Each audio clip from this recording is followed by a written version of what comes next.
Business saturate हो जाएगा, ये तो हमने कल डिस्कस कर लिया था ना। हाँ, एक ऑब्जेक्शन ये आती है, बहुत सारे लोग ये बोलते हैं कि मेरे पड़ोसी ने या मेरे अंकल ने और या मेरे फ्रेंड ने भी ये बिजनेस किया था लेकिन चला नहीं, फिर उन्होंने छोड़ दिया, है ना। ये ऑब्जेक्शन एक बहुत ज्यादा आती है। ठीक है, चलिए इस ऑब्जेक्शन का जवाब देते हैं। तो फिर शुरुआत आपको वहीं से करनी है कि आप बिल्कुल सही कह रहे हैं सर। ठीक है, पहले मुझे भी ऐसा ही लगा था, क्योंकि मेरे भी फ्रेंड ने जो है, दो फ्रेंड ऐसे हैं जिन्होंने बिजनेस किया था और वो कामयाब नहीं हुए थे इस बिजनेस में, है ना। तो मुझे भी लगा था कि शायद ये बिजनेस चलता नहीं है। लेकिन जो मेरे सीनियर है इस बिजनेस में, जब वो पहली बार मुझसे मिले थे, उन्होंने मुझसे मुझे कुछ चीजें बताई, मैं वो आपको बताना चाहूंगा। देखिए सर, पहली बात तो कोई भी चीज अपने आप नहीं चलती। जैसे अगर मैं आपसे पूछूं कि क्या आपके घर में सर मोटरसाइकिल है, अगर आपके घर में मोटरसाइकिल है तो आपने देखा होगा कि मोटरसाइकिल अपने आप नहीं चलती, आपको मोटरसाइकिल को चलाना पड़ता है ना। इसी तरीके से अगर मैं पूछूं आपसे कि क्या गाय और भैंस दूध देती हैं, जाहिर सी बात है आपका जवाब होगा हाँ नहीं सर, लेकिन गाय और भैंस अपने आप दूध नहीं देती, हमें दूध निकालना पड़ता है। इसी तरीके से सर इस बिजनेस में भी हमें काम करना पड़ता है। ये बिजनेस अपने आप नहीं चलता। तो हो सकता है जो आपके दोस्त हैं, आपके फ्रेंड हैं, आपके पड़ोसी हैं, आपके चाचा हैं, आपके मामा हैं, उन्होंने ये बिजनेस ज्वाइन किया हो, लेकिन उन्होंने इस बिजनेस के अंदर सही से काम नहीं किया हो, जिस वजह से उनका ये बिजनेस ना चल पाया हो। क्योंकि सर अगर आप देखें, एक स्कूल के अंदर, एक क्लास के अंदर बहुत सारे बच्चे पढ़ाई करते हैं, लेकिन जो बच्चा फेल हो जाता है वो ये कहता है कि हमारा स्कूल खराब है, मास्टर खराब है, मास्टर पढ़ाने नहीं आते हैं, हमारे स्कूल में कोई व्यवस्था नहीं है। ठीक है, लेकिन वो कभी भी बच्चा अपनी गलती नहीं बताएगा कि मैंने घर पे आके पढ़ाई नहीं करी या मैंने जो है मन लगा के पढ़ाई नहीं करी, है ना। इसी वजह से सर देखिए, कोई भी व्यक्ति जब किसी काम में फेल हो जाता है तो वो हमेशा गलती जो है वो दूसरी चीजों की बताता है, अपनी गलती कभी नहीं बताता है। ठीक है, मैं आपके सामने एक बहुत अच्छा एग्जांपल पेश करना चाहूंगा। अगर मैं सर बॉलीवुड इंडस्ट्री की बात करूं, ठीक है, बॉलीवुड इंडस्ट्री एक बहुत बड़ी इंडस्ट्री है, आप जानते हैं। ठीक है, बड़े बड़े एक्टर्स हैं वहां पे काम करते हैं। ठीक है सर, एक आंकड़े, एक जानकारी के मुताबिक मुंबई के वीटी स्टेशन पे हर दिन लगभग 5,000 लोग उतरते हैं एक्टर और एक्ट्रेसेस बनने के लिए। अगर इस हिसाब से अगर आप देखें तो एक दिन में अगर 5,000 लोग उतरते हैं तो महीने में लगभग लगभग 1.5 लाख लोग मुंबई जाते हैं अपने सपने लेकर हीरो और हीरोइन बनने के लिए। और अगर मैं एक साल में बात करूं तो 1.5 लाख के हिसाब से एक साल में लगभग 18 लाख लोग हो जाएंगे। और मैं ये मान के चलूं कि लगभग 20 सालों से ऐसा हो रहा है, तो अब तक 3.5 करोड़ लोग मुंबई जा चुके हैं एक्टर और एक्ट्रेसेस बनने का सपना लेके। लेकिन अगर मैं आपसे बोलूं कि सर एक पेपर पे लेके आप नाम लिखना शुरू करो, तो शायद आप 100 एक्टर का नाम भी आप नहीं लिख पाएंगे एक पेपर पे। इसका मतलब सर हर जगह कहीं पर भी अगर आप जाएंगे तो सफलता कभी भी 100% लोगों को नहीं मिलती सर। अगर आप एक आईएएस का एग्जाम देने जाएं, या आप देखें कि हर साल कितने लोग आईएएस आईपीएस का एग्जाम देते हैं, तो सर लाखों लोग फॉर्म भरते हैं। अगर कोई सरकारी नौकरी निकल जाती है, लाखों लोग फॉर्म भरते हैं सर। लेकिन वैकेंसीज होती हैं 100, 200, 500, 1000, है ना। इसका मतलब ये थोड़ी है कि सर लोग सरकारी नौकरी का फॉर्म भरना बंद कर देंगे या आईएएस आईपीएस बनना बंद कर देंगे या लोग बॉलीवुड में जाना बंद कर देंगे, है ना। लेकिन जो लोग किसी भी एक सेक्टर में, अगर मान लीजिए बॉलीवुड इंडस्ट्री में जो लोग काम करने गए, जो लोग स्ट्रगल करने गए और वो लोग वहां पर फेल हो गए, जब वो वापस यहाँ आए और अगर आप उनसे सलाह लेने जाओगे या उनसे आप पूछोगे कि भाई मुझे भी एक्टर बनना है, मुझे भी एक्टर बनने के लिए ट्राई करना है, तो क्या वो आपको सलाह देगा वहां जाने की? वो आपको बोलेगा नहीं, आप बिल्कुल भी मत जाना, बिल्कुल बेकार इंडस्ट्री है, वहां पे बहुत स्ट्रगल है, वहां पे बहुत भटकना पड़ता है, वहां पे लोग खो जाते हैं, वहां पे ऐसा ऐसा होता है, वहां पे ये बुरा होता है हमारे साथ।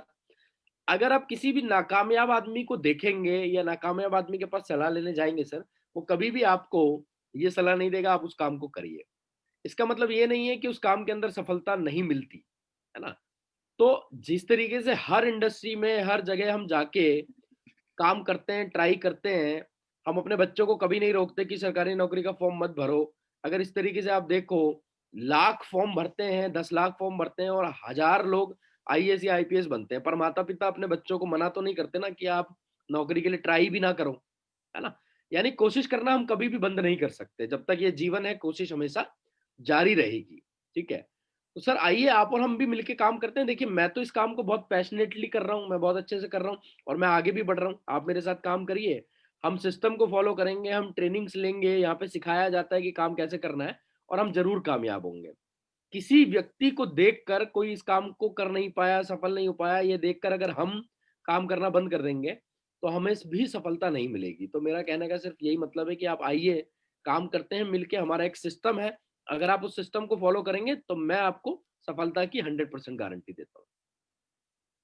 तो इस ऑब्जेक्शन को आप इस तरीके से हैंडल कर सकते हैं। आगे चलते हैं, मैं एक और अगली ऑब्जेक्शन देख लेते हैं एक बार।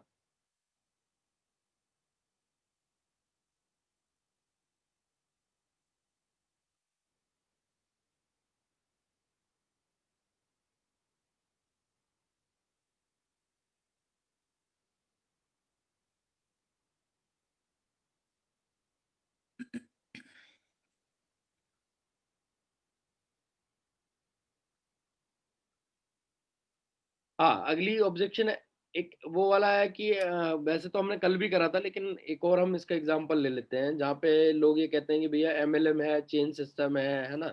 ये एमएलएम चेन सिस्टम हम नहीं करेंगे, तो वहाँ पे आप क्या जवाब देंगे?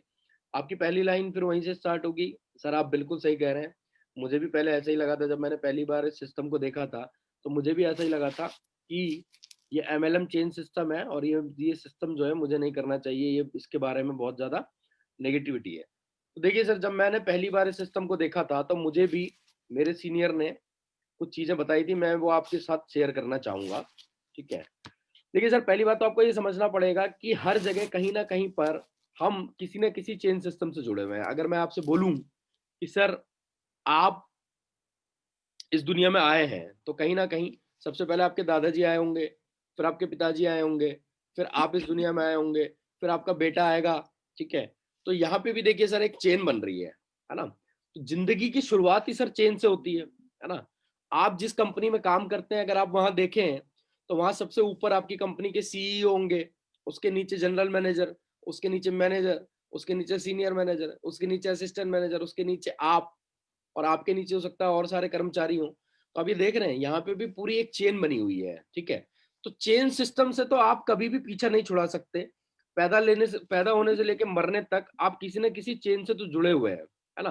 बिना चेन के ये दुनिया चल ही नहीं सकती। यहाँ पर भी ऐसा है सर, यहाँ पर भी जो है हम किसी वैसे अगर हम किसी के नेटवर्क में नौकरी करेंगे, तो हम बहुत थोड़ा पैसा कमाते हैं, ठीक है? लेकिन अगर हम इस सिस्टम में आके खुद अपना नेटवर्क बनाएँ या खुद अपनी चेन बनाएँ, तो हम यहाँ से एक बड़ा पैसा कमा सकते हैं। आज school, college, institute, restaurant, hospital, medical store, ticket counter, सब जगह सर फ्रेंचाइज़ी मॉडल पे काम हो रहा है ना? हर कंपनी चेन बना रही है, हर कंपनी अपने स्टोर्स बढ़ा रही है ना? तो चेन सिस्टम तो सर पूरी दुनिया में है। आप अपने चारों तरफ देखेंगे तो हर जगह चेन मिलेगी आपको। रेस्टोरेंट्स की चेन है, स्कूल्स की चेन है, कॉलेज की चेन है, इंस्टीट्यूट्स की चेन है ना? तो ये चेन सिस्टम तो सर पूरी दुनिया में है। आप अगर वोडाफ़ोन की सिम लें, ठीक है? आप इस्तेमाल करते होंगे, तो वोडाफ़ोन का मालिक जो है, वो जो आपको सिम दे रहा है, ठीक है? वो सिम भी जो है आप लेने के बाद उसके नेटवर्क का हिस्सा बन जाते हैं, मेंबर बन जाते हैं, आप उसकी चेन में शामिल हो जाते हैं, ठीक है? अब जितने भी सर अमीर लोग हैं, वो सब चेन बना रहे हैं और जितने भी गरीब लोग हैं, वो सब चेन का हिस्सा हैं, ठीक है? तो सर अगर आप ज़िंदगी में अमीर और कामयाब बनना चाहते हैं, तो आपको चेन बनानी पड़ेगी। आप चेन का हिस्सा रहकर कभी अमीर और कामयाब नहीं बन सकते। हाँ, चेन बनाकर अपनी आप खुद की चेन बनाना जिस दिन शुरू कर देंगे, उस दिन आपकी ज़िंदगी में चैन आ जाएगा, ठीक है? तो आइए आप और हम मिलकर जो है, इस चेन सिस्टम को समझते हैं और इसको बनाने की कोशिश करते हैं, ठीक है? तो ये जवाब आप दे सकते हैं उन लोगों को जहाँ पे चेन सिस्टम की बात आ जाती है, जहाँ पे लोग बोलते हैं कि भैया ये एमएलएम और चेन सिस्टम है। आपको समझाना पड़ेगा कि भैया चेन तो हर जगह है, दुनिया में कोई ऐसा काम नहीं है जो बिना चेन के चल रहा हो, है ना? हर कोई एक दूसरे से जुड़ा हुआ है। किसी भी कंपनी में चले जाएँ, जहाँ पे नौकरी कर रहे हैं वहाँ पर भी चेन है, ऊपर से लेके नीचे तक एक चेन सिस्टम बना हुआ है, ठीक है? चलिए अगले क्वेश्चन पे चलते हैं।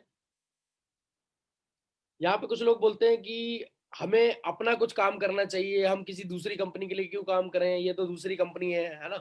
हम इसके इसके साथ जुड़ेंगे, इसके साथ काम करेंगे, पता नहीं कंपनी आगे चलेगी या नहीं चलेगी, ठीक है। तो हम अपना खुद का कुछ काम क्यों ना करें पैसे लगा के, ठीक है।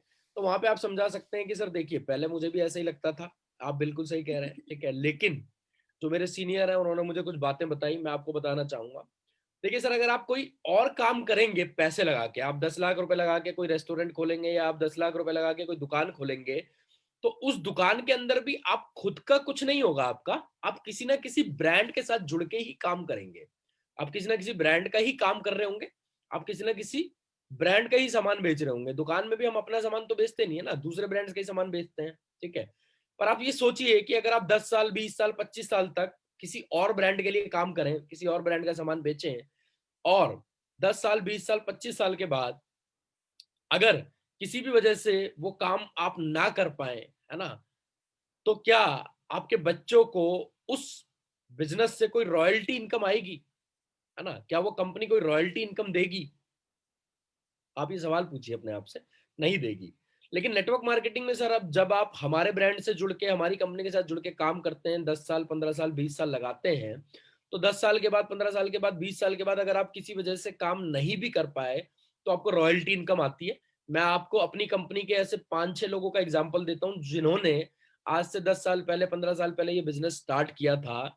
आज वो इस दुनिया में नहीं है, बट उनकी फैमिली उनके किए हुए काम की रॉयल्टी इनकम को एंजॉय कर रही है, ठीक है। तो यहाँ पर आप एग्जाम्पल दे सकते हैं, हमारी कंपनी में बहुत सारे लोग हैं, है ना। वो आपको ढूंढना पड़ेगा, और वैसे भी शायद आप जानते भी हों, जैसे कि अपना देवाशीष मोहंती जी हैं, है ना।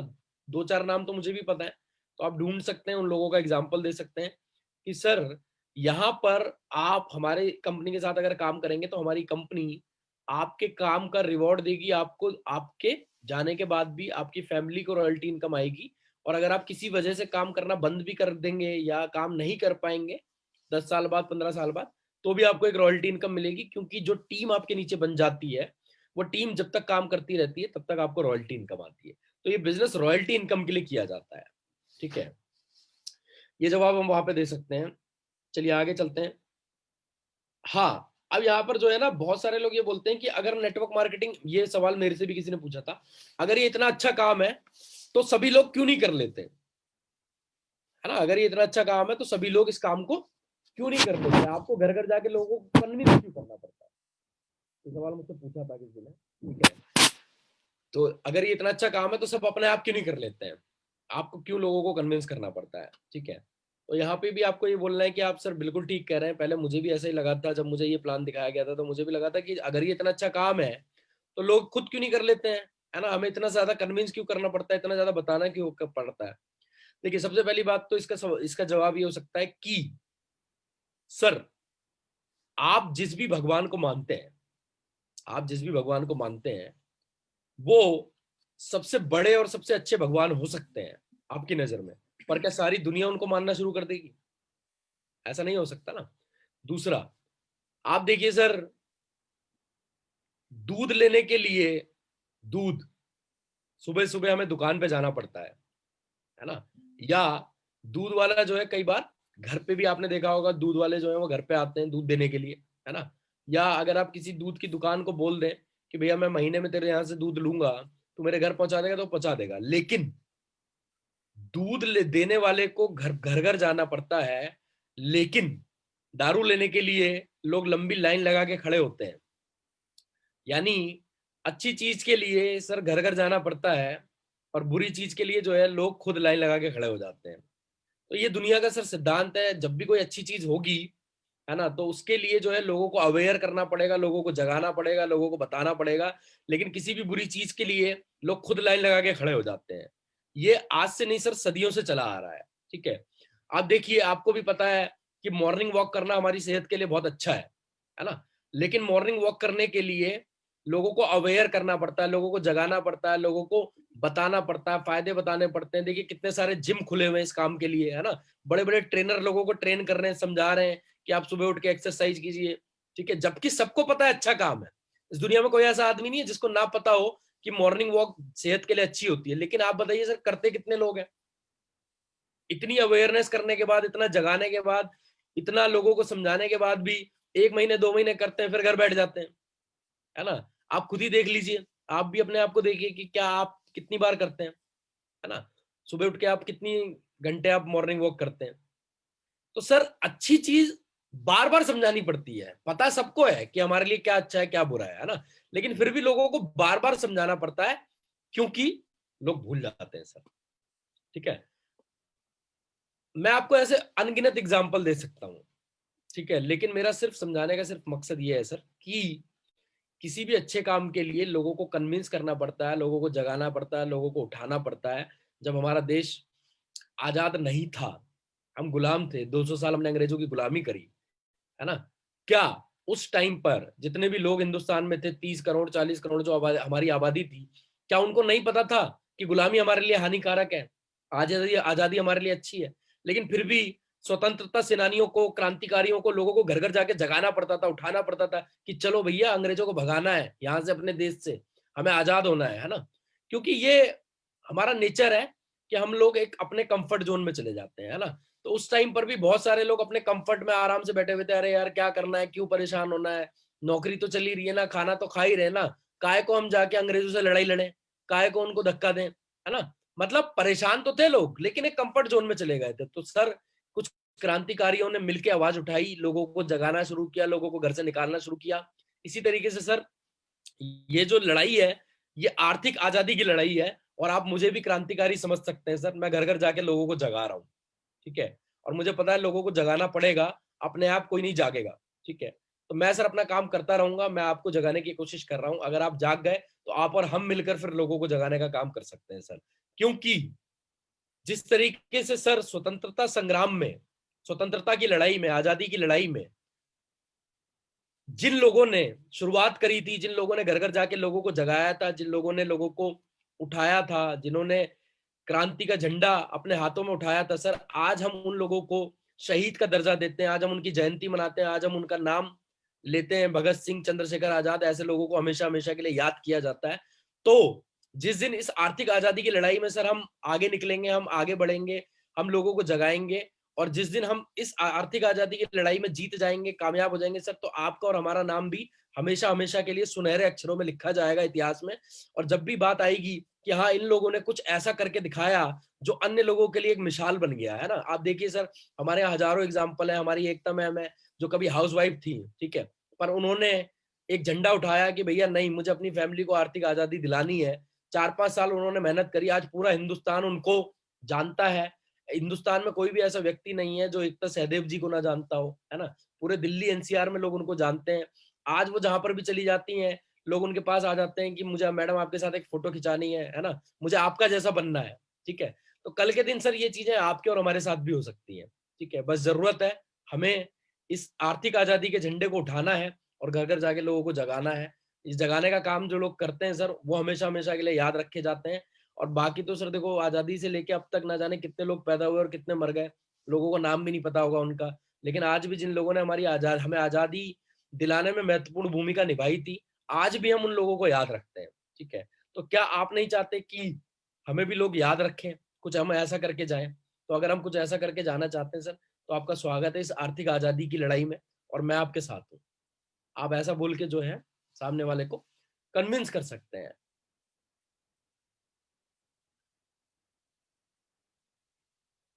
चलिए अगले क्वेश्चन की तरफ चलते हैं।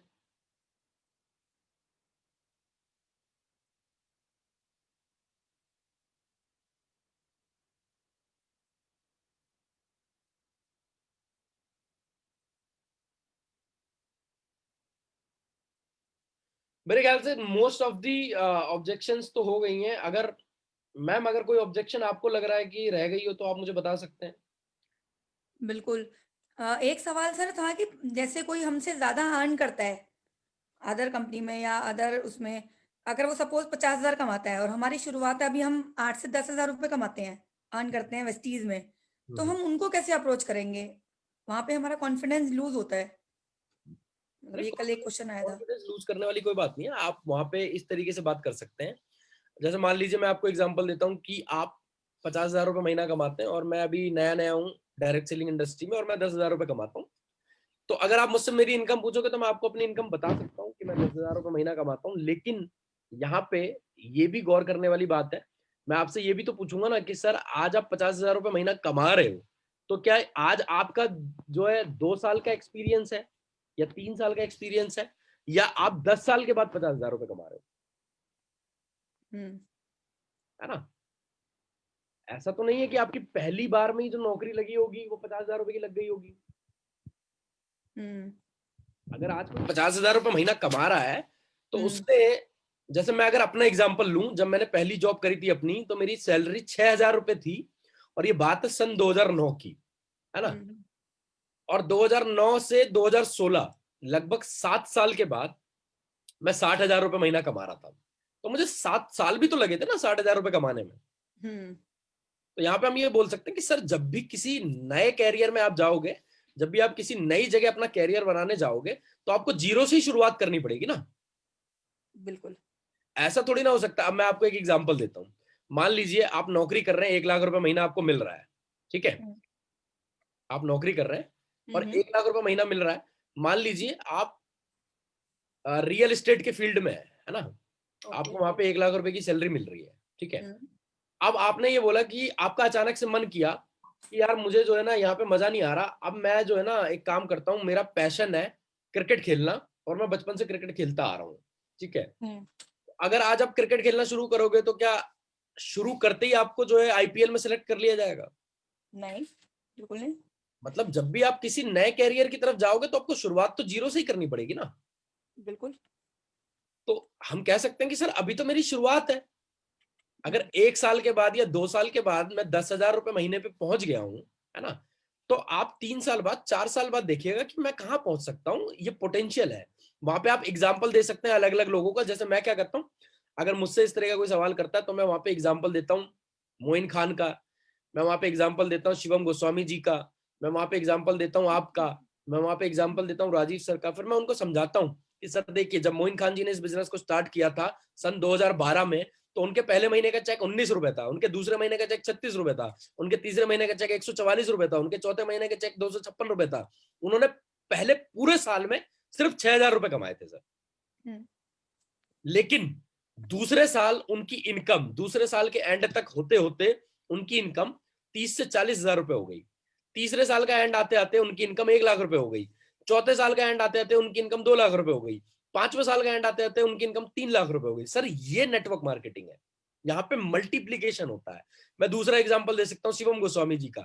सर शिवम गोस्वामी जी ने जब 2014 के एंड में, 2015 की स्टार्टिंग में अप्रैल में इस बिजनेस को करना चालू किया था, तो उनके पहले महीने की इनकम 700 कुछ रुपए थी, हम्म। ठीक है? धीरे धीरे बढ़ते बढ़ते बढ़ते बढ़ते पहले साल के एंड में उनकी इनकम लगभग 20,000 रुपए के आसपास पहुंची थी। लेकिन यही इनकम दूसरे साल के एंड में लगभग 40,000 रुपए के आसपास पहुंच गई। तीसरे साल के एंड में यही इनकम 98,000 पहुंच गई। चौथे साल के एंड में यही इनकम 2 लाख रुपए पहुंच गई। पांचवें साल के एंड में यही इनकम 4 लाख रुपए पहुंच गई। और अगर सर मैं पिछले लॉकडाउन की बात करूं, तो सितंबर 2020 हम्म। का शिवम गोस्वामी जी का जो चेक है एक महीने का, सर 12 लाख रुपए। That is the power of network marketing industry. यहां पे मल्टीप्लीकेशन चालू होता है कुछ सालों के बाद। यहाँ स्टार्टिंग में सर पहले 2 साल 3 साल हमें इस बिजनेस को सीखना पड़ता है। लेकिन इस बिजनेस से जो इनकम आती है, वो नॉर्मल जिंदगी में, नॉर्मल लाइफ में कहीं पर भी नहीं आ सकती। तो अभी आप अपनी इनकम से मेरी इनकम को कंपैरिजन मत कीजिए सर। जो आप इनकम ले रहे हैं, वो आप 10 साल 15 साल के एक्सपीरियंस के बाद ले रहे हैं। मैं एक नई इंडस्ट्री में हूं, और यहां मैंने जीरो से काम करना चालू किया है, ठीक है?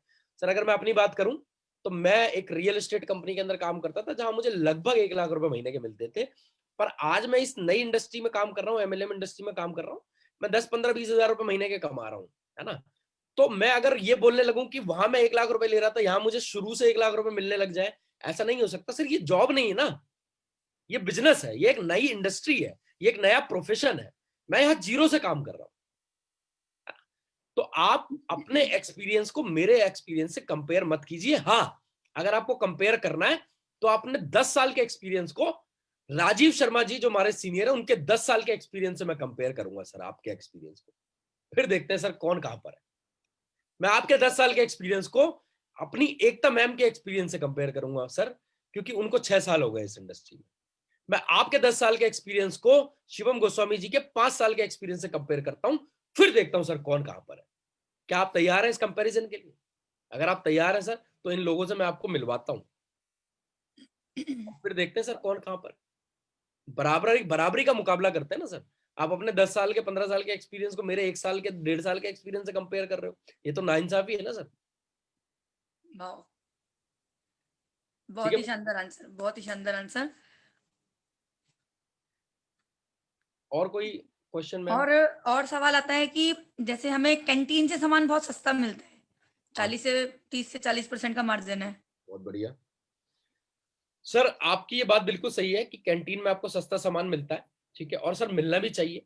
आप देश के लिए इतना अहम काम करते हैं, आप अच्छा करते हैं, आपको मिलना चाहिए सर, आप हकदार हैं। 30 से 40% का आपको सामान सस्ता मिलता है।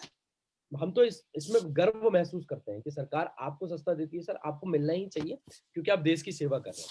लेकिन सर मैं एक छोटी सी कहानी सुनाना चाहूंगा आपको। सर हमारी कंपनी में एक लेडी है, उनका नाम है एकता सहदेव। उन्होंने 2014 में बिजनेस स्टार्ट किया था। जब उन्होंने ये बिजनेस स्टार्ट किया था, तो वो अपने पड़ोस में रहने वाले एक अंकल जी के पास गई थी, जो आर्मी में थे और आर्मी से रिटायर हो चुके थे।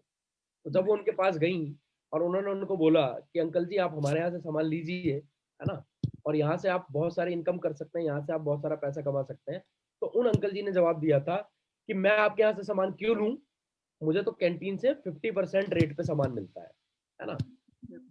कोई बात नहीं, मैडम ने उनको नमस्ते किया और मैडम वहां से चली गई। ठीक है। अब बात है 2019 की, जब मैडम ने अपनी ऑडी ली, तो मैडम उनके घर गई और उनको मिठाई खिलाई। ठीक है। अब आप देखिए कि इन 5 सालों में क्या हुआ, 2014 से 2019। अंकल जी कैंटीन से सामान लेते रहे। मानते हैं कि मार्केट में जो सामान 3,000 का मिल रहा था, कैंटीन में वो सामान उनको 1,500 रुपए का मिल गया, यानी अंकल जी हर महीने 1,500 रुपए की बचत कर रहे थे। एक साल में अंकल जी ने बचाए 18,000 रुपए। और अगर 5 साल यानी 2014 से 2019 तक देखें, तो अंकल जी ने बचाए 18 × 5 90,000 रुपए। अब ये सोचिए कि इस 90,000 रुपए से अंकल जी क्या क्या ले सकते हैं। शायद किसी दिल्ली के बड़े पॉश इलाके में कोई प्लॉट खरीद ले, या हो सकता है कि अंकल जी जो है एक BMW या मर्सिडीज खरीद लें, या हो सकता है अपने बच्चे की विदेश एजुकेशन का जो है खर्चा उठा लें इस 90,000 रुपए से। ऐसे बहुत सारे काम अंकल जी यहाँ से कर सकते हैं। ठीक है। लेकिन वही एकता मैम, जो इस बिजनेस में लगी रही 5 साल तक, 2014 से 2019 तक, उन्होंने 5 साल में टोटल इनकम करी लगभग 1 करोड़ रुपए के आसपास। तो सर आप खुद ही फैसला कर सकते हैं कौन ज्यादा समझदार रहा होगा। उसके बाद भी अगर आपको लगता है कि आपको ये छोटी बचत ज्यादा फायदा देने वाली है फ्यूचर में, तो सर आप करते रहिए बचत, ये आपका अपना डिसीजन है। बिल्कुल, बहुत शानदार आंसर, और मुझे तो आपने याद दिला दी उन अंकल जी की। बट उन्होंने जॉइन कर लिया हमारे साथ। कर लिए थे। बिल्कुल। Thank you so much. And एक सवाल आ रहा है कि जैसे अदर कंपनी का कोई बंदा होता है, तो उनको हम कैसे कन्विंस कर सकते हैं अपने वेस्टीज के लिए? तो उसमें तो हम नेचुरल बात है अपना वेस्टीज का पूरा प्रोफाइल बताएं। बाकी बिल्कुल, आप बताइए सर। मैं सिर्फ आपको एक ही सलाह दूंगा, ये सवाल जिसने भी पूछा है, पहली बात तो आपको अदर कंपनीज के लोगों को प्लान दिखाना नहीं चाहिए, है ना, क्योंकि अच्छा। अगर आप उनको कन्विंस करने की सोच रहे हैं, तो वो भी तो आपको कन्विंस कर सकते हैं ना। यस। जो सोच आपकी है वो सोच उनकी भी तो हो सकती है ना। तो ऐसा करने से क्या होगा, आप खुद ही कंफ्यूजन का शिकार हो जाएंगे। कई बार होगा आप गए थे शिकार करने और खुद ही शिकार होके आ गए, है ना। मेरे हिसाब से देखिए, MLM के अंदर जितना मेरा एक्सपीरियंस है, मैं कोई बहुत ज्यादा एक्सपीरियंस्ड आदमी नहीं हूँ, पर जो भी मैंने थोड़ा बहुत सीखा अपने एक्सपीरियंस से सीखा है। हाँ, सेल्स का मेरे पास एक्सपीरियंस जरूर है, क्योंकि लगभग 10 साल मैंने जो है अलग अलग इंडस्ट्री में सेल्स का काम किया हुआ है ना। मैं अपने अनुभव के आधार पर सिर्फ एक ही बात आपको बोलूंगा, ये जो स्ट्रेटजी है दूसरी कंपनी के लोगों को अपनी कंपनी में लाने की, इस स्ट्रेटजी ने इस इंडस्ट्री का सबसे बड़ा सत्यानाश किया है। मेरे हिसाब से आपको इस फॉर्मूले से अपने आप को दूर रखना चाहिए, क्योंकि जो सोच आपकी है वो सोच दूसरे लोगों की भी है ना। तो जहां आप शिकार करने गए हैं, आप खुद भी शिकार हो सकते हैं। और बिल्कुल। MLM इंडस्ट्री के अंदर सर कंपनी या कंपनी का प्लान या कंपनी की ब्रांचेस या कंपनी का इंफ्रास्ट्रक्चर मैटर करता है, लेकिन उससे भी कहीं ज्यादा मैटर करता है सर आपकी अंदर की स्ट्रेंथ, आपकी इनर स्ट्रेंथ, है ना। क्योंकि इस दुनिया के अंदर, इस हिंदुस्तान के अंदर हजारों कंपनियां हैं, और हर कंपनीज में सर आपको कुछ लोग मिल जाएंगे जो बहुत अच्छी इनकम कर रहे हैं, हर कंपनीज के अंदर आपको कुछ लोग मिल जाएंगे जो एवरेज इनकम कर रहे हैं, और हर कंपनी के अंदर आपको कुछ लोग मिल जाएंगे जो कुछ नहीं कमा रहे। तो ये जी, रेशियो पूरी ओवरऑल इंडस्ट्री पे अगर आप लागू करेंगे तो लगभग लगभग हर कंपनी के साथ सेम रेशियो है। ठीक है, तो रेदर देन फाइंडिंग आउट कि मैं इस कंपनी के बंदे को अपने साथ ले लूं और उस कंपनी के बंदे को अपने साथ ले लूं, आप नए लोगों के साथ काम कीजिए, नए लोगों को इंडस्ट्री की पावर समझाइए, नए लोगों को इस इंडस्ट्री में लेके आइए। नए लोगों के साथ आपको मेहनत ज्यादा करनी पड़ेगी, आपको ग्राउंड पे जाके काम ज्यादा करना पड़ेगा, आपको उनको सिखाने पे बहुत ज्यादा मेहनत करनी पड़ेगी, लेकिन ये बिल्कुल सही और उत्तम रास्ता है जो फ्यूचर में भी आपको कभी परेशान नहीं करेगा। क्योंकि कहीं ना कहीं जब भी किसी कंपनी में काम करने वाले आदमी को आप अपने साथ लेके आते हैं, तो कहीं ना कहीं आप किसी ना किसी के नेटवर्क को तोड़ते हैं। और आप सोचिए कि अगर यही काम आपके साथ हो तो आपको कैसा लगेगा, बिल्कुल। है ना? आपने 4 साल 5 साल मेहनत करके नेटवर्क बनाया और कोई आपका नेटवर्क तोड़ के ले जाए तो आपको भी बुरा लगेगा। ठीक है, तो जो काम हम नहीं चाहते हमारे साथ हो वो हमें दूसरे के साथ भी नहीं करना चाहिए। हाँ, अगर अदर कंपनी का कोई आदमी खुद से हमारे पास आ रहा है, ठीक है, या वो हमारा दोस्त है, हमारा जानने वाला है, हम यहाँ पे अच्छा कमा रहे हैं और वो वहां पे थोड़ा परेशान है और वो हमसे हेल्प मांग रहा है, तब उस केसेस में हम उसको अपनी कंपनी का प्लान दिखा सकते हैं। ठीक है ना? लेकिन ये ऐसा नहीं होना चाहिए कि कोई बढ़िया काम कर रहा है, अपनी जगह पे अच्छा काम कर रहा है, या किसी ने अभी शुरू किया है, उसको वहां पे 1 साल हुआ है और हम उसको ज्ञान पेलने लग जाए अपना कि भैया यहाँ कुछ नहीं है, तू यहाँ आ जा। ऐसा नहीं है ना? मतलब ऐसा बिल्कुल भी नहीं है कि हमारी ही कंपनी सही है। अगर हम ऐसा एटीट्यूड रखेंगे तो फिर हमारी लोगों से बहस ज्यादा होगी, है ना? तो आप बहस को अवॉइड करिए। अगर कोई दूसरी कंपनी का आदमी भी आपको अप्रोच कर रहा है तो आप उसको भी नमस्ते कर सकते हैं। मुझे भी लोग अप्रोच करते हैं, है ना? मुझे भी बहुत सारे मेरे दोस्त हैं जो अदर अदर एमएलएम कंपनीज में काम कर रहे हैं, वो मुझे अप्रोच करते हैं, है ना? वो मुझे बोलते हैं कि यहाँ पे ये चीज बढ़िया है, आपके यहाँ पे ये चीज कम है, हमारे यहाँ पे इतनी लैग चलानी पड़ती है, आपके यहाँ पे ज्यादा लैग चलानी पड़ती है। तो मैं उनको एक ही जवाब देता हूँ कि आप दो दो लैग चलाने के लायक है तो आप 2 चलाइए। मैं 50 लैग चलाने के लायक हूँ तो मैं 50 चला सकता हूँ। ये तो अपनी अपनी काबिलियत का खेल है ना। आपके अंदर काबिलियत कम है तो आप कम लैग चला पा रहे हो। बिल्कुल, तो कहने का मतलब ये है कि कहीं ना कहीं हमें इस बात का ध्यान रखना है। मतलब मेरी ये सलाह है, बाकी आप अपनी मर्जी से जो करना चाहें कर सकते हैं। मैं इस फिलॉसफी पे विश्वास करता हूँ, ना तो मैं कभी किसी अदर नेटवर्क के लोगों को परेशान करता हूँ और ना मैं खुद कभी किसी में इंटरेस्ट शो करता हूँ। मैं उसको बोलता हूँ ठीक है, आप अपना काम कीजिए, मुझे अपना काम करने दीजिए। मैं अपनी जगह पे खुश हूँ, मुझे मजा आ रहा है काम करने में, मैं एंजॉय कर रहा हूँ, मैं सीख रहा हूँ। ठीक है, पैसे तो आ ही जाएंगे एक ना एक दिन जब हम सीख लेंगे तो। ठीक है ना? बिल्कुल, क्योंकि योग्यता के हिसाब से पैसा मिलता है। पैसा कभी भी किसी कंपनी को ज्वाइन करने से नहीं मिलता। आप जितने योग्य हैं, उतना ही पैसा आपको मिलेगा। बिल्कुल। अभी एक सवाल आया है कि अगर कोई लेफ्ट करता है अपनी कंपनी को, तो क्या हम उसे अपना प्लान समझा सकते हैं इस चीज़ का? हाँ, हाँ, बिल्कुल समझा सकते हो। एब्सोल्युटली। अगर कोई अपनी कंपनी छोड़ के बैठा है, तो आप उसको अपना प्लान बिल्कुल समझा सकते हो। मेरा सवाल सिर्फ इतना सा, कई लोग देखो मैंने ये देखा है कि कुछ लोगों का की आदत हो जाती है, वो यही काम कर रहे होते हैं। वो क्या कर रहे होते हैं, वो दूसरी कंपनी के लोगों को ना जबरदस्ती छेड़ रहे होते हैं जा जाके। बिल्कुल, है ना? ये काम मत कीजिए। मतलब मेरे हिसाब से ये गलत है। अगर आपको सही लगता है तो आप कर सकते हैं। हाँ, अगर मेरे जानकारी में भी कोई व्यक्ति ऐसा होगा जिसने अपनी कंपनी में काम करना बंद कर दिया होगा, तो मैं भी उससे एक बार जाके मिलूंगा। ऐसा नहीं कि मैं नहीं मिलूंगा, है ना? पर वहां पे वो काम बंद कर चुका है, तो मैं उससे पूछूंगा कि क्या प्रॉब्लम आई, क्यों आपने काम करना बंद कर दिया।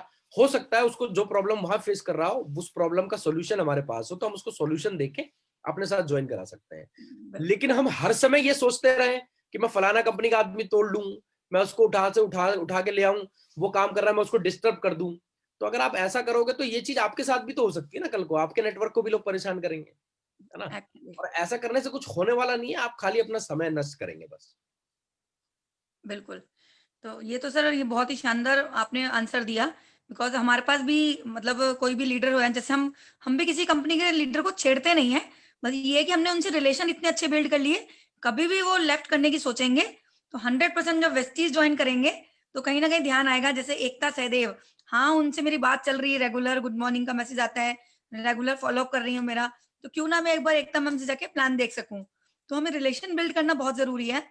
तो मैंने तो सारे एमएलएम जितने भी लीडर्स हैं सभी की ब्रॉडकास्ट बना रखी है और रेगुलर बेस पे उनको गुड मॉर्निंग करती हूँ और रेगुलर उस पे हम फॉलो अप कर सकते हैं। बिल्कुल, मतलब हमें रिलेशन बिल्ड कर लें। ऐसा भी होता है कि हम ज़रूरी नहीं है हमें बोले कि आप हमारी कंपनी में आ जाओ, आप हमारी कंपनी में आ जाओ। तो ऐसा तो खैर मैं भी नहीं बोलती कभी, बट ये है कि ये मैम देखिए आपके लेवल पे एक चीज सही है क्योंकि आप इस इंडस्ट्री में 5-6 साल का एक्सपीरियंस लेके बैठे हुए हो और कहीं ना कहीं बिल्कुल, उन लोगों को आप पहले से जानते हो, है ना। बट जी, नए नए लोग जब इस स्ट्रेटेजी पे काम करना शुरू कर देते हैं ना, तो वो अपने आप को ही खराब कर लेते हैं। एक्चुअली, नए बिल्कुल। लोगों को तो सीखना चाहिए, इस इंडस्ट्री को समझना चाहिए, डेप्थ में जाना चाहिए, स्टडी करनी चाहिए, नॉलेज बढ़ानी चाहिए, किताबें पढ़नी चाहिए, लोगों से मिलना चाहिए, उनको समझाना चाहिए।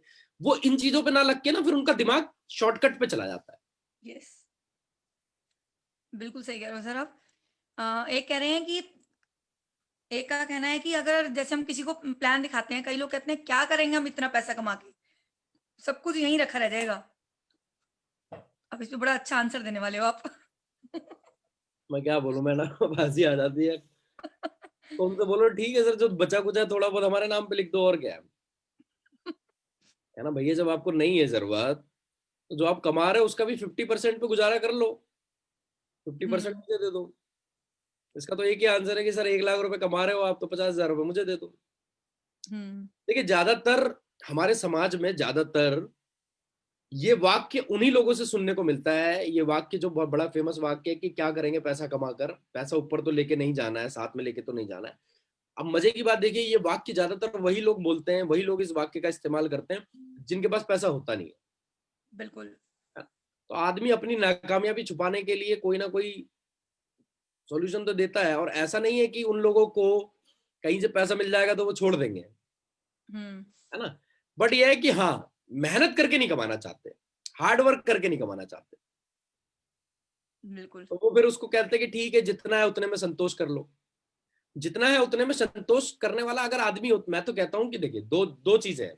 या तो आप, अगर आप इस भौतिक जगत से परेशान है, मतलब आपको लगता है कि भैया ये जो मेटेरियलिस्टिक वर्ल्ड है, ये जो भौतिक जगत है, हमें एक ना एक दिन हुँ, इसको छोड़ के जाना है ना। हम क्या करेंगे इतना पैसा कमा के, क्यों हम भागा भागी करें, है ना। तो मेरे हुँ, हिसाब से फिर आप सन्यासी बन जाइए, आप पूरा ही छोड़ दीजिए ना। आप थोड़ा भी हुँ, पकड़े के क्यों बैठे हुए हैं। आप हिमालय चले हुँ, जाइए, आप पूजा पाठ में लगिए, आप भगवान का ध्यान लगाइए। आप इस भौतिक जगत को बिल्कुल छोड़ दीजिए, त्याग कर दीजिए, है ना। हुँ, क्योंकि आपको पैसे की जरूरत नहीं है, तो आप पूरी तरीके से त्याग कर दीजिए। और अगर आप इस भौतिक जगत के अंदर हैं और अगर आप काम कर रहे हैं, तो फिर एक अच्छा मुकाम हासिल कीजिए, बिल्कुल। है ना। मेरे हिसाब से या तो राजा बन जाओ या सन्यासी बन जाओ, बीच का जीवन जीने से क्या फायदा। बिल्कुल सही बात है। ठीक है, या तो आप भौतिक जगत में भी अपने आप को स्थापित करो, एक ऊंचे लेवल पे लेके चले जाओ, जहाँ पे आपका नाम हो, आपकी इज्जत हो, आपकी रिस्पेक्ट हो, आपके पास पैसा हो, है ना। और अगर आपको हुँ, लगता है कि पैसा is not important for you, तो आप हुँ, कमंडल उठाइए और हिमालय की तरफ प्रस्थान कर लीजिए। बहुत बढ़िया। का जीवन जीने का तो कोई फायदा नहीं है ना। हुँ, और एक का सवाल आ रहा है कि 1 सेकंड। तो एक का सवाल आया है कि लोग हर जगह मतलब जैसे टीम सीखना नहीं चाहती और हर जगह अप्लाई इनको कि मेरे पास तो चेक है नहीं, तो आप अपना चेक, आपका चेक दिखाना होता है, आप हमारे साथ चलो। हमारा तो चेक है नहीं, तो लोग जॉइन क्यों करेंगे हमारे साथ? हाँ ये बिल्कुल सही है, और ये क्वेश्चन ज्यादातर उन्हीं लोगों का होता है जो अपनी ट्रेनिंग के ऊपर, अपनी स्टडी के ऊपर, अपने आप को डेवलप करने के ऊपर ध्यान नहीं देते। मैं आपको 1000% गारंटी के साथ बोल सकता हूं कि अगर आपकी बातों में दम है, आपके अंदर दम है, तो कोई आपसे आपका चेक नहीं पूछेगा। मुझसे आज तक किसी ने मेरा चेक नहीं पूछा। हुँ, मुझे नहीं समझ में आता कि ये चेक पूछने वाली कहानी शुरू कहां से हुई। मुझसे तो आज तक किसी ने मेरा चेक नहीं पूछा, क्योंकि मेरी वो बातों में ही इतना दम होता है कि सामने वाला फिर चेक की बात ही नहीं करता। हुँ, अगर आपको ये लगता है कि चेक होने से लोग जुड़ते हैं, तो आप, मतलब मुझे नहीं पता ये बात आपके दिमाग में कहां से आई कि जब आपके पास चेक होगा तभी लोग आपसे जुड़ेंगे। ये बिल्कुल हुँ, रॉन्ग फिलोसफी है, ये बिल्कुल गलत फिलोसफी है। अगर इस हिसाब से देखा जाए, तो जितने भी लोग इस बिजनेस में कामयाब हुए हैं, तो उनको तो कामयाब होना ही नहीं चाहिए था, क्योंकि चेक तो उनके पास था ही नहीं। हुँ। चेक तो काम करने से आता है ना। ऐसा कभी होगा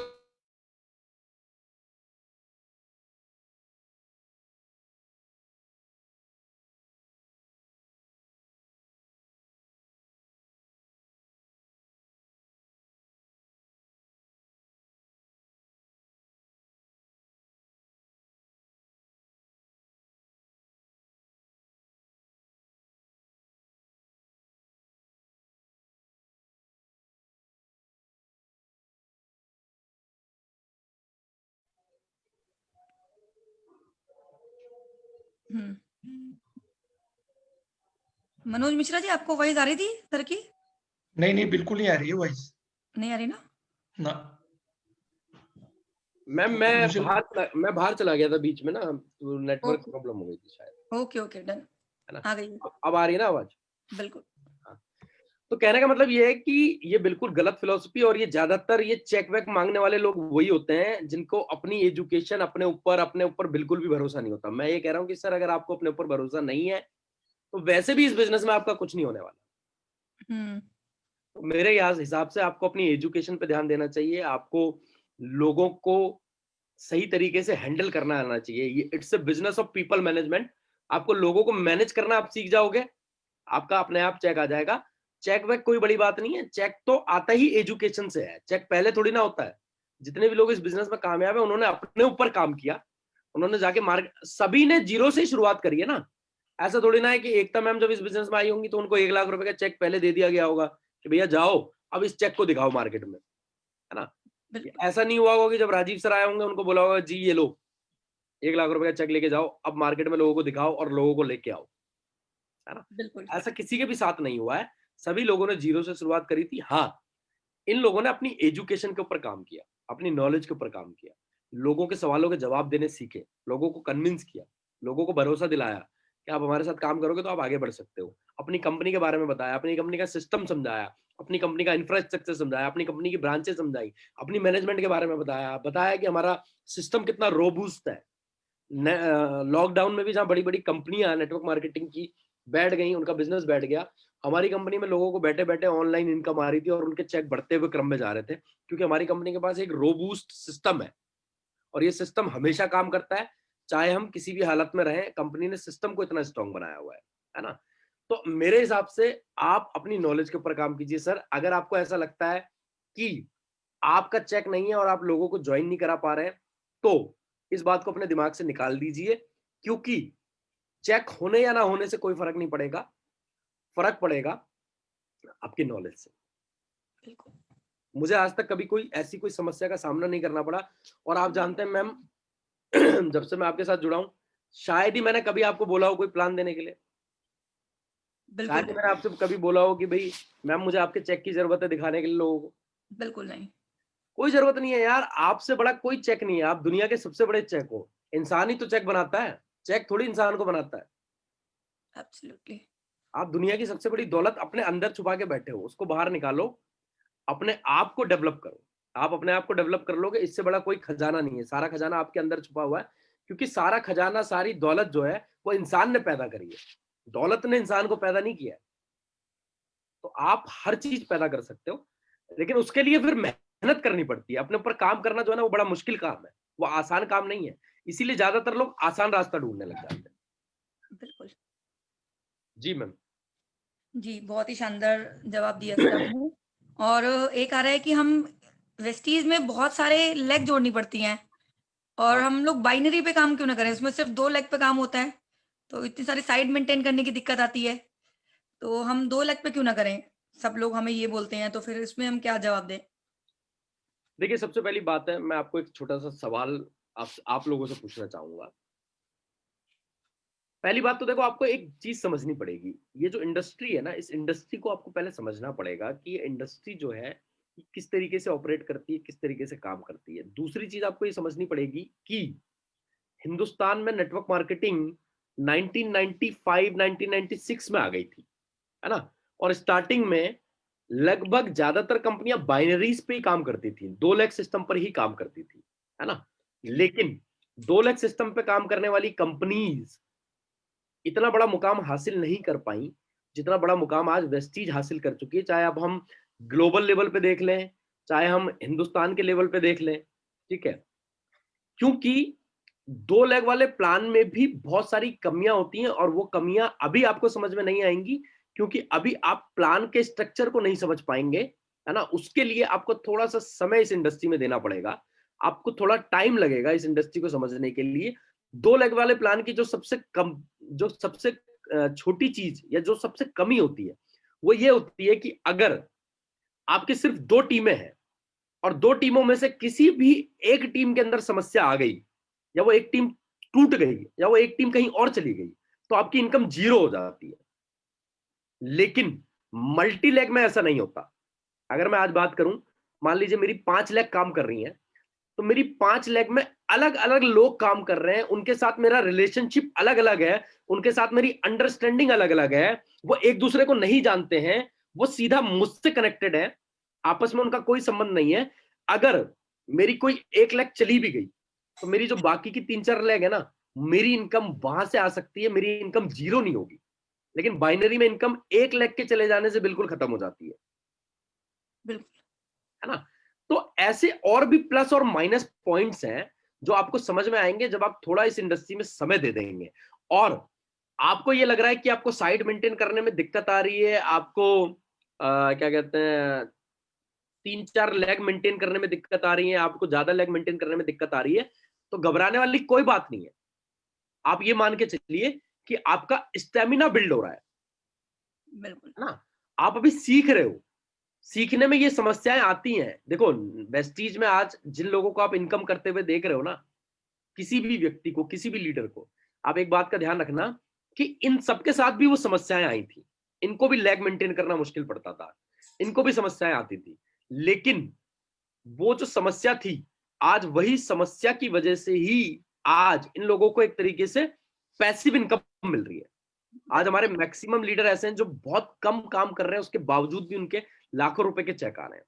तो ये जो स्टार्टिंग लेवल की समस्याएं हैं, इनसे घबराइए मत।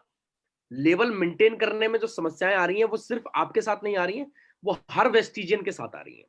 और ये लेवल मेंटेन करने वाली समस्या कुछ सालों तक ही रहती है ना, क्राउन वगैरह बनने के बाद तो समस्याएं खत्म हो जाती है ना, एब्सोल्युटली। ठीक है ना? तो अभी आप ये समझ के चलिए कि जिन लोगों ने ये कंपनी बनाई है, वो हमसे कई गुना ज्यादा समझदार है, तभी वो इस कंपनी को आज इतने बड़े मुकाम पर ले जा पाए हैं ना। तो अगर उन्होंने ये बिजनेस प्लान बनाया है, जो बिजनेस प्लान इतने सालों से बिना चेंज हुए काम कर रहा है, आपको पता है बाइनरी कंपनीज हर 2 महीने में, 3 महीने में, 4 महीने में अपना प्लान बदल देती है हिंदुस्तान के अंदर। आप ये सोच के देखिए ना कि 16 सालों से कंपनी एक ही प्लान पे चल रही है और सबसे ज्यादा अचीवर है इस कंपनी के अंदर।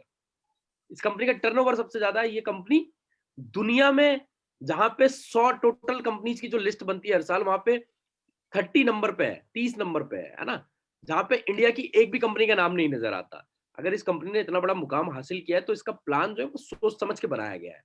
तो आपको प्लान पे शक करने की जरूरत नहीं है। प्लान ऑलरेडी अपने आप को प्रूफ कर चुका है ना 16 सालों में। अगर प्लान के अंदर कमी होती तो कंपनी बार बार बदल रही होती, जैसे और कंपनियां बदल रही हैं अपने प्लान को, है ना? अब बिल्कुल। तो बाइनरी वाली कंपनी जो है वो वेस्टीज का जैसा प्लान बना रही है, वो अपने प्लान चेंज कर रही है। मैं जानता हूं खुद ऐसी कई कंपनियों को। तो आपको घबराने वाली जरूरत नहीं है, क्योंकि आप इस चीज को अभी नहीं समझ पाओगे। ये थोड़ी गहरे लेवल की बात है, मैं समझा तो सकता हूं आपको, पर शायद आपको मेरी बात समझ में ना आए, है ना? बाइनरी कंपनीज में बड़ी प्रॉब्लम्स आती हैं आगे चल के।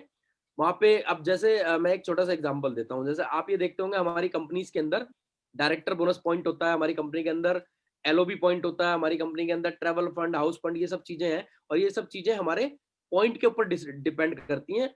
और हमारा जो पॉइंट है ना, वो एक लेवल तक गिरता है, उससे ज्यादा नहीं गिरता। लेकिन बाइनरी कंपनीज में वो पॉइंट ना धीरे धीरे बहुत कम हो जाता है ना? क्योंकि वो 2 लेगों पे ही काम हो रहा होता है ना, डेप्थ बिल्ड हो रही होती है। विड्थ चौड़ाई में तो काम हो ही नहीं रहा होता। तो वो डेप्थ बिल्ड होने की वजह से वो बोनस जो पॉइंट है वो गिरते चले जाते हैं, और वो आगे चल के उनकी इनकम कम होनी शुरू हो जाती है। उनको 100% अपना प्लान चेंज करना पड़ेगा। बिल्कुल। अभी उनको भी ये बात नहीं समझ में आ रही, क्योंकि वो भी शुरुआती दौर में है।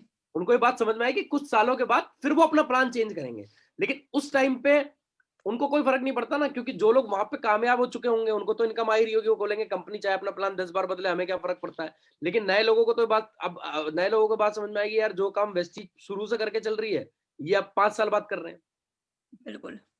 क्योंकि इस कंपनी के जो विजन है, जो मैनेजमेंट है, वो बहुत विजनरी मैनेजमेंट है। वो 10 साल, 15 साल, 20 साल बाद आने वाली समस्याओं को पहले से ही सोच के काम करते हैं। तभी इस कंपनी को अपना प्लान चेंज करने की जरूरत नहीं पड़ी कभी। जी मैम। बिल्कुल। बहुत ही शानदार जवाब दिए सर। एंड एक का सवाल आ रहा है कि जो बहुत एजुकेटेड हैं, जैसे सीए हैं, इंजीनियर हैं, डॉक्टर्स हैं, हम उनको कैसे कन्विंस करें? वो तो सुनते ही नहीं है, उनको लगता है हम इतने समझदार, इतने पढ़े लिखे हैं, तो जिनके पास कोई काम नहीं है वो ये काम करते हैं। नहीं नहीं, ऐसा नहीं है। ऐसा देखो, आपको क्या करना पड़ेगा, आपको सबसे पहले तो जब भी आप ऐसे लोगों से मिलते हैं तो मिलने से पहले थोड़ी तैयारी करके जाइए, है ना। अगर बिल्कुल। आप ऐसे ही चले जाएंगे, मुंह उठाया आपने, सुबह मुंह धोया, बैग उठाया और चले गए, ऐसा नहीं होता। हर गेस्ट, आपका जो हर गेस्ट है ना, आपको उस गेस्ट के बारे में पहले से जानकारी होनी चाहिए। अगर मेरा कोई डाउनलाइन मुझे किसी से मिलाने ले जाता है ना, तो मैं पहले से पूछता हूँ वो करता क्या है बंदा, है ना, उसका काम क्या है, उसका प्रोफेशन क्या है, वो रहता कहाँ है। इससे क्या होता है, आपको मदद मिलती है तैयारी करने में, है ना। तैयारी कैसे करनी है, अगर आप किसी डॉक्टर से मिलने जा रहे हैं, अगर आप किसी सीए से मिलने जा रहे हैं, अगर आप किसी इंजीनियर से मिलने जा रहे हैं, तो आप अपने प्रोफेशन के अंदर, हमारी कंपनी के अंदर, आप ऐसे लोगों की एक लिस्ट तैयार कीजिए, ऐसे लोगों की एक इंफॉर्मेशन लेके चलिए जो उस प्रोफेशन से जुड़े हुए हैं। आपको वेस्टीज के अंदर बहुत सारे चार्टेड अकाउंटेंट मिल जाएंगे, आपको वेस्टीज के हम्म। अंदर बहुत सारे डॉक्टर मिल जाएंगे। मैं जब किसी डॉक्टर से मिलने जाता हूँ, मैं कम से कम 10 12 15 ऐसी वीडियोस लेके जाता हूं अपने साथ, जहां पे ये दिखाया गया है कि डॉक्टर अपनी स्टोरी शेयर कर रहे हैं जो इस बिजनेस के अंदर कामयाब है और जो डॉक्टर भी है।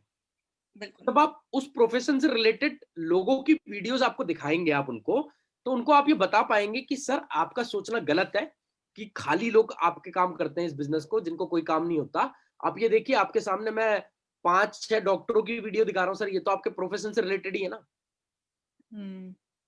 है ना। आप किसी चार्टेड अकाउंटेंट के पास जा रहे हैं तो आप देखिए आपकी कंपनी में कोई चार्टेड अकाउंटेंट है। आप किसी इंजीनियर से मिलने जा रहे हैं, जैसे मैं कभी किसी इंजीनियर से मिलने जाता हूँ, सॉफ्टवेयर इंजीनियर से मिलने जाता हूँ, मैं उसे सॉफ्टवेयर इंजीनियर की वीडियोस दिखाता हूँ।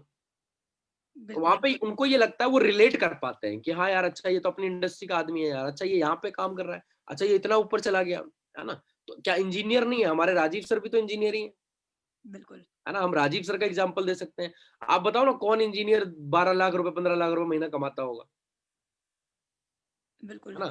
वो लाख रुपए महीना कमा रहा है, हमारे पास 15 लाख रुपए महीना कमाने वाले इंजीनियर हैं। हम उनकी कहानी शेयर कर सकते हैं, उनके बारे में बता सकते हैं। और अच्छी बात है, जो लोग दिल्ली एनसीआर में रहते हैं वो तो सर से मिलवा भी सकते हैं ना। अभी बिल्कुल। हमने कुछ दिन पहले एक मीटिंग कराई थी राजीव सर के साथ, सॉफ्टवेयर इंजीनियर थे, वो 2 लाख रुपए महीना कमा रहे थे, है ना। हमारे राजीव सर 15 20 लाख रुपए महीना कमा रहे हैं, 10 12 लाख रुपए महीना कमा रहे हैं। अब वो जब सामने बैठा हुआ है राजीव सर के, है ना, साथ में राजीव सर की मर्सिडीज भी है, हमने उसको मर्सिडीज के अंदर भी बैठाला बंदे को। अब देखो, वो 2 लाख रुपए कमाने वाला आदमी जो राजीव सर के सामने बैठा हुआ है, वो आधे घंटे बाद बोलने लग गया, सर सर मुझे जाना पड़ेगा सर, मेरी एक मीटिंग है सर, है ना। और हमारे राजीव सर के पास टाइम फ्रीडम है, एंजॉय कर रहे हैं। वो कह रहे हैं कि यहाँ पे मुझे अब आप 10 घंटे बैठा दो, मुझे कहीं कहीं जाना ही नहीं है, मेरे पास कोई काम नहीं है, और 12 लाख रुपए आ रहा है मुझे बिना, मैं टाइम की फ्रीडम को एंजॉय कर रहा हूँ ना। तो सामने वाले को भी तो लगेगा ना यार, हमने भी अपने कैरियर में 10 12 साल दे दिए और इन्होंने नेटवर्क मार्केटिंग में 12 15 साल लगा दिए, आज ये time freedom money freedom enjoy कर रहे हैं। देखिए ये तो एब्सोल्युटली। लंबे समय का खेल है ना।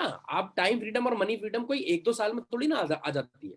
नौकरी में तो पूरी जिंदगी में नहीं आएगी, यहाँ 10 12 साल तो काम करना पड़ेगा ना। बिल्कुल। बिल्कुल सर, ऐसे आपने बहुत ही अच्छा आंसर दिया इसका, बिकॉज़ देखो ये सब चीज़ें बताने के लिए हमें नॉलेज होनी चाहिए, कि हमें पता होना चाहिए डॉक्टर कौन है, हमें पता होना चाहिए इंजीनियर कौन है, तो इनकी स्टोरीज़ हमें शॉर्ट में पता होनी चाहिए, तभी तो हम लोगों को बताएँगे। तो अपने मैम, ऊपर वर्क करना बहुत ज़रूरी है। इसका भी एक बहुत सिंपल सा तरीका है, मतलब मैं जो करता हूँ, आप यूट्यूब पे जाइए, यूट्यूब पे आप डाल दीजिए इंजीनियर इन वेस्टीज, आपको हजारों इंजीनियरों की वीडियोस मिल जाएंगी, है ना। आप डाल दीजिए हाउस वाइफ इन वेस्टीज, आप डाल दीजिए लेडीज इन वेस्टीज, आप डाल दीजिए स्टूडेंट इन वेस्टीज, हजारों वीडियो पड़ी हुई है। आपको बिल्कुल। वही वीडियो तो दिखानी है, आपको अलग से कुछ नहीं करना है ना। बिल्कुल। और जब आप ऐसी वीडियोस दिखाते रहेंगे तो आपको खुद उनकी स्टोरी याद हो जाएगी। मुझे पता नहीं कितने सारे लोगों की स्टोरी याद है, मैं उनकी स्टोरी खुद सुना देता हूँ, बिल्कुल सही बात है। है ना। तो स्टोरी तो सुनानी पड़ेगी ना, लोगों को कनेक्ट करने के लिए स्टोरीज तो बनानी पड़ेंगी। बिल्कुल सही बात है। ये चीज़ है कि हमें अपने ऊपर काम करना बहुत ज़रूरी है। और बस लास्ट अपने ऊपर ही सवाल। काम करना है, और किसी बिल्कुल। के ऊपर काम नहीं करना है, अपने ऊपर ही काम करना है। बिल्कुल सही। लास्ट सवाल और ले रही हूँ एक, बिकॉज़ टाइम हो गया हमारा। तो जैसे जो यूथ होते हैं, वो कह रहे हैं कि जैसे हम करना स्टार्ट करते हैं, तो जो हमसे उम्र में बड़े हैं, वो कहते हैं, "तू तो बच्चा है, तू क्या समझाएगा? हमने तो दुनिया देखी है।" हाँ, इस सवाल का भी आप जवाब दे सकते हो। कहना सर आपने दुनिया देखी है तो एक बार अपना पासपोर्ट भी दिखा दो, उस पर ठप्पे लगे होंगे ना हर कंट्री के। तो एक बार वो दिखा दो जरा, मैं आपका पासपोर्ट देखना चाहता हूँ सर, कितनी देश घूम के आए हो आप। तो ज्यादातर ऐसी बातें वही लोग करते हैं जिनका पासपोर्ट भी नहीं बना होता है।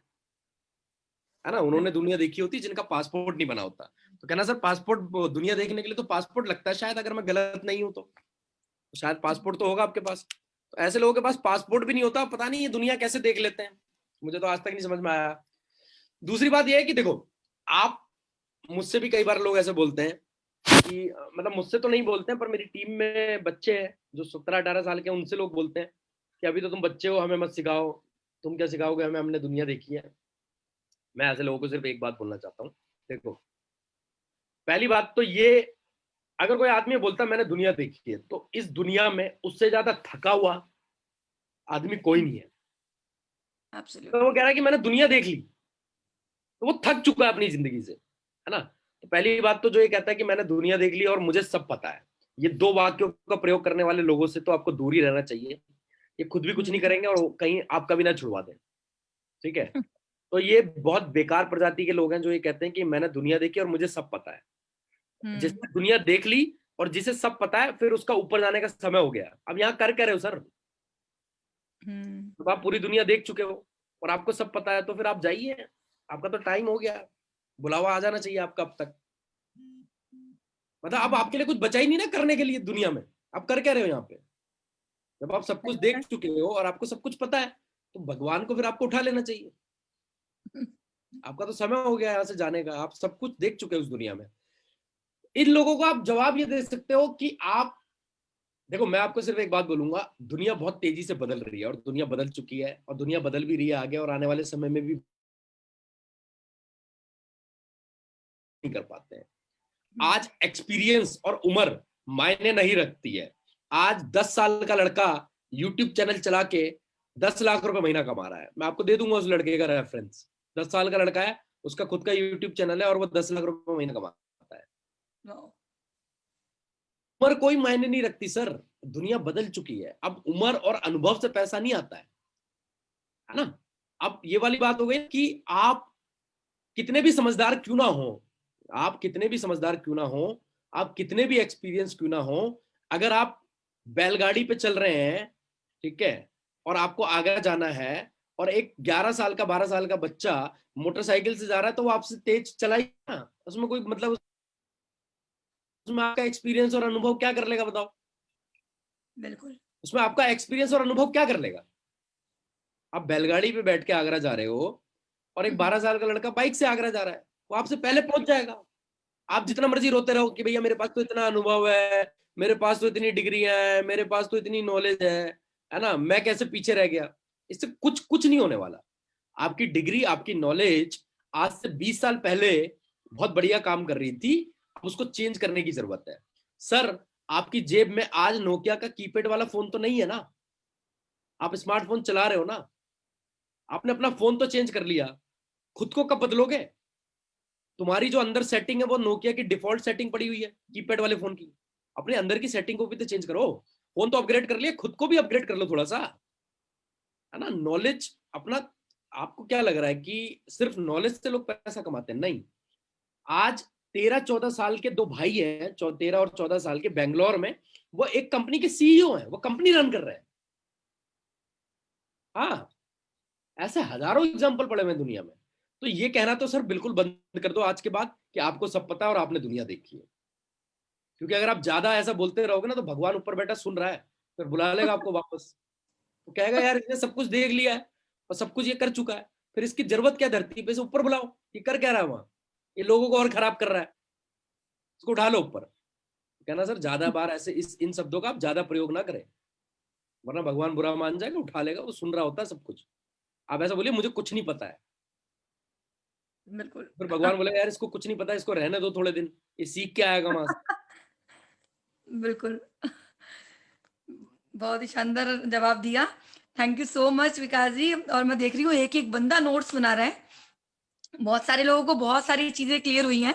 तो थैंक यू सो मच इतने शानदार तरीके से इन सभी डाउट्स के, जितने भी लोगों को डाउट आ रहे थे, जितने भी लोगों को प्रॉब्लम्स आ रही थी, इतने शानदार तरीके से आपने उनको आंसर दिया है कि शायद अब उनको बहुत मदद मिलेगी आगे लोगों से प्रोस्पेक्टिंग करने में, या लोगों को जो लोग अटकते थे जहाँ पे भी कि अब हम नहीं कर सकते या हमारे से ये जवाब नहीं दिया जाता, तो बहुत ही ईज़ी तरीके से आपने उनको वो वे दिखाया है। तो thank you so much. And